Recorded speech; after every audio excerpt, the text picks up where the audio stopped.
नमस्कार दोस्तों, स्वागत है आपका शुभ घर चैनल में। आज हम बात करने वाले हैं होली 2026 की पूरी और सटीक जानकारी के बारे में। नमस्ते। तो 2026 की होली आने वाली है और अपने साथ ला रही है ढेर सारी कंफ्यूजन्स। मतलब होली 3 मार्च को है या 4 को, और ये जो चंद्र ग्रहण की बात हो रही है, क्या उसका कोई साया पड़ेगा त्योहार पर? और हाँ, वो कौन सा एक सीक्रेट उपाय है जिससे कहते हैं कि दुर्भाग्य दूर हो जाता है? घबराइए नहीं, चलिए एक एक करके इन सारी पहेलियों को सुलझाते हैं। देखिए, सबसे बड़ा सवाल तो यही बना हुआ है कि 2026 में होली आखिर है कब? 3 मार्च को या 4 मार्च को? कोई कुछ कह रहा है, इंटरनेट पे कुछ और ही चल रहा है। तो भाई, होलिका दहन कब करना है और रंग किस दिन खेलना है? आइए इसका पता लगाते हैं।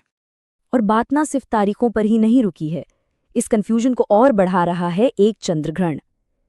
तो क्या त्योहार पर इसका कोई असर पड़ेगा? हमारी पूजा पाठ, हमारे रीति रिवाज, क्या उन पर कोई असर होगा? ये जानना बहुत जरूरी है।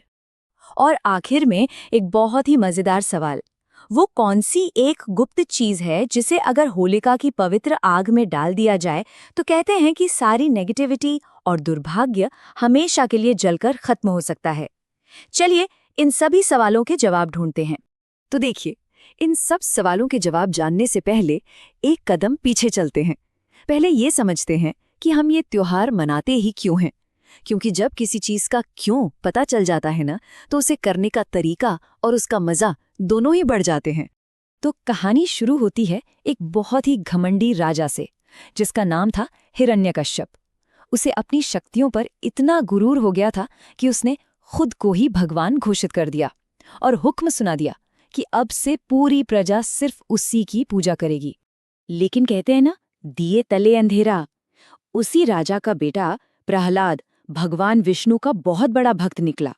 राजा ने उसे डराया, धमकाया, बहुत कोशिश की, लेकिन प्रहलाद की भक्ति टस से मस नहीं हुई। तो जब राजा की कोई भी चाल काम नहीं आई, तो उसने एक भयानक साजिश रची। उसने अपनी बहन होलिका को बुलाया। अब होलिका को ना एक वरदान मिला हुआ था कि आग उसे जला नहीं सकती। तो प्लान ये बना कि होलिका प्रहलाद को अपनी गोद में लेकर एक जलती हुई चिता पर बैठ जाएगी। लेकिन कहानी में असली ट्विस्ट यहीं आता है, क्योंकि होलिका ने अपने वरदान का गलत इस्तेमाल किया था, इसलिए उसका वरदान बेअसर हो गया। हुआ ये कि होलिका खुद तो उस आग में जल गई, लेकिन भक्ति में डूबे प्रहलाद का बाल भी बांका नहीं हुआ। और बस तभी से ये दिन बुराई पर अच्छाई की जीत का सबसे बड़ा प्रतीक बन गया।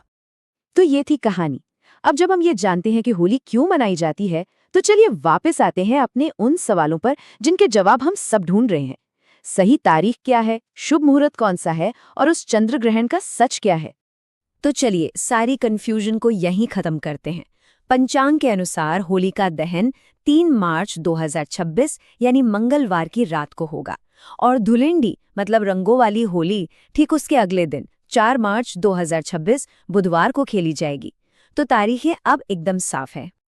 अब बात करते हैं सही समय की। होलिका दहन के लिए जो सबसे शुभ मुहूर्त है, वो 3 मार्च की शाम को 6:30 से रात के 9 बजे के बीच रहेगा। लेकिन हाँ, एक बात का खास ध्यान रखना है, भद्रा काल में होलिका दहन नहीं करना चाहिए, क्योंकि इसे शुभ नहीं माना जाता। और अब वो चंद्रग्रहण वाली बात। तो सुनिए, सच ये है कि 3-4 मार्च की रात को एक चंद्रग्रहण तो है, लेकिन ज्योतिषियों का कहना है कि ये भारत में या तो बिल्कुल दिखाई नहीं देगा या फिर ना के बराबर दिखेगा। इसका सीधा सा मतलब है कि होली के पूजा पाठ पर इसका कोई असर नहीं पड़ेगा, तो चिंता की कोई बात नहीं है। तो चलिए अब आगे बढ़ते हैं, देखते हैं कि इस त्योहार के पारंपरिक रीति रिवाज क्या है, और हाँ, वो गुप्त उपाय क्या है जिसकी हमने शुरू में बात की थी। होलिका दहन की पूजा में कुछ खास चीजें अर्पित की जाती हैं, जैसे नारियल, नई फसल की खुशी में गेहूं की बालियां, थोड़ा सा गुलाल, हल्दी, रक्षा के लिए कच्चा सूत का धागा और अक्षत यानी बिना टूटे चावल। ये सभी चीजें हमारी सुख समृद्धि की कामना का प्रतीक हैं। तो अब समय आ गया है उस गुप्त चीज के बारे में जानने का, जिसे होलिका की आग में डालने से कहते हैं कि सौभाग्य बढ़ता है और सारी नेगेटिव ऊर्जा दूर हो जाती है। तो वो गुप्त चीज है नमक। जी हाँ, सिर्फ एक चुटकी सेंधा नमक। ऐसी मान्यता है कि नमक में नेगेटिव एनर्जी को सोखने की एक खास शक्ति होती है। तो जब आप इसे होलिका की आग में डालते हैं तो वो सारी सोखी हुई नेगेटिविटी भी आग में भस्म हो जाती है। बेशक ये पूरी तरह से आस्था और विश्वास की बात है। और होलिका दहन की विधि बहुत ही सरल है।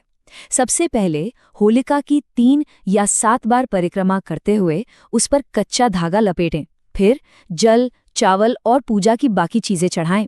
शुभ मुहूर्त में आग जलाएं और आखिर में बस हाथ जोड़कर अपने पूरे परिवार की शांति और समृद्धि के लिए प्रार्थना करें। तो हमने तारीखें भी जान ली और रीति रिवाज भी समझ लिए, लेकिन इन सबसे भी बढ़कर एक चीज है, वो है होली की असली भावना। इसका असली मतलब सिर्फ रंगों और मिठाइयों से कहीं ज्यादा गहरा है। इस त्योहार का सबसे गहरा संदेश यही है, होलिका की आग सिर्फ लकड़ी नहीं जलाती, ये हमारे मन के अंदर की नफरत, घमंड और कड़वाहट को जलाने का प्रतीक है। अगर किसी से कोई मनमुटाव है, कोई गिला शिकवा है, तो उसे उस आग में स्वाहा कर दीजिए और एक नई शुरुआत कीजिए। असली होली तो यही है। तो आखिर में मैं एक सवाल छोड़ना चाहूंगा। इस साल जब होलिका की आग जलेगी तो आप अपने अंदर की कौन सी एक बुराई या कौन सी एक नेगेटिव सोच को उसमें हमेशा के लिए जलाकर खत्म कर देंगे? सोचिएगा जरूर।